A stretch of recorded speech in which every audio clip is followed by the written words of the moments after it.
Bayan ka yi participating a AirDrop Hash za ka iya zuwa mu ga waɗansu abubuwa da za mu iya yi. Da farko a nan wurin za ka ga cewa da kwai round of airdrop wanda yake karewa a duk bayan awa ɗaya. So a nan wurin ga lokacin nan wurin duk bayan awa ɗaya zai saki airdrop a nan wurin, wanda idan kai claiming zai raba shi a TCA da kuma TCB. Abu na gaba shine wannan project ɗin dama mun yi adin ɗinsu a jiya guda 3. Sannan a TCA da kwai hash da muke receiving bayan 24 hours. Idan muka zo muka buɗe shi za mu ga adadin awannin da ya rage mu yi receiving a nan wurin. Idan muka shigo za ku ga claim hash a nan wurin, sai mu zo mu shiga wannan claim hash ɗin. A nan wurin ga adadin awannin da ya rage mu zo mu claiming. Wannan hash ɗin za ka yi receiving ɗin shi ne duk bayan 24 hours kamar yadda za mu iya gani a nan. Yanzu awa 8 ya rage man in zo in yi receiving wannan hash ɗin. To a nan wurin zan dawo baya sai zuwa bayan awa 8 sai in dawo in yi receiving. Sannan sai team. A nan wurin teammate level 1 shine referral wanda kai referring. A nan wurin za ka ƙara amfana da referral ɗinka wurin samun 20% na hash ɗin da suka samu. Sai kuma teammate level 2 za ka samu 10% of their hash. So a nan wurin yanzu duk wanda ya participating za ga an rubuta airdropping a nan wurin. Yanzu wannan ya yi participating za ga an rubuta airdropping. Sannan sai a teammate level 1 shi ma wannan za ku ga yanzu airdropping ya yi participating lafiya lau. Sannan za ka iya zuwa next page shi ma za ka duba a nan wurin yanzu ga waɗansu wanda suka yi participating. So a nan waɗannan su ne manya-manyan canje-canje da aka samu.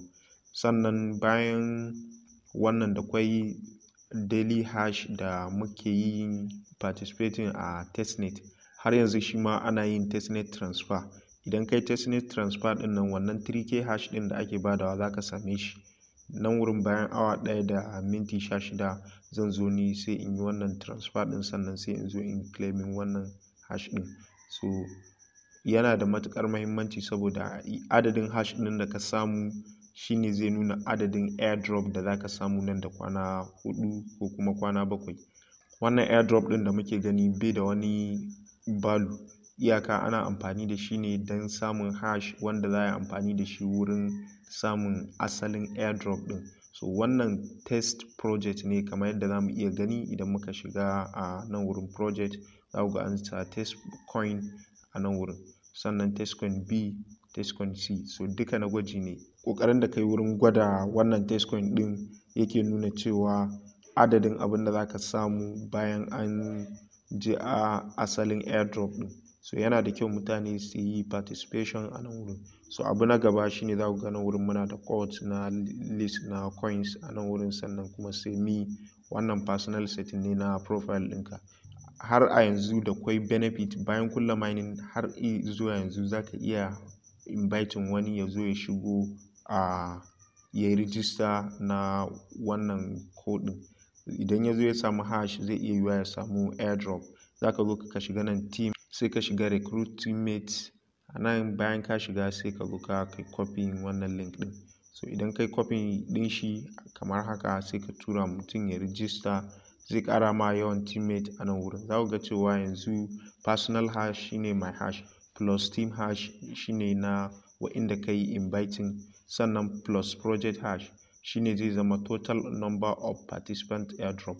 Shine zai nuna cewa adadin airdrop da za ka samu. So in dai har kana so ka samu airdrop da yawa dole ne ka yi increasing hash da yawa. Sannan kuma idan muka dawo nan wurin airdrop za ka ga increase income. So wannan shine dai the same kamar yadda muka shiga wurin team. Da ka yi copy sai ka tura ma wanda za ka tura ma. Wannan shine a takaice a game da update da aka samu a wannan application na Ko.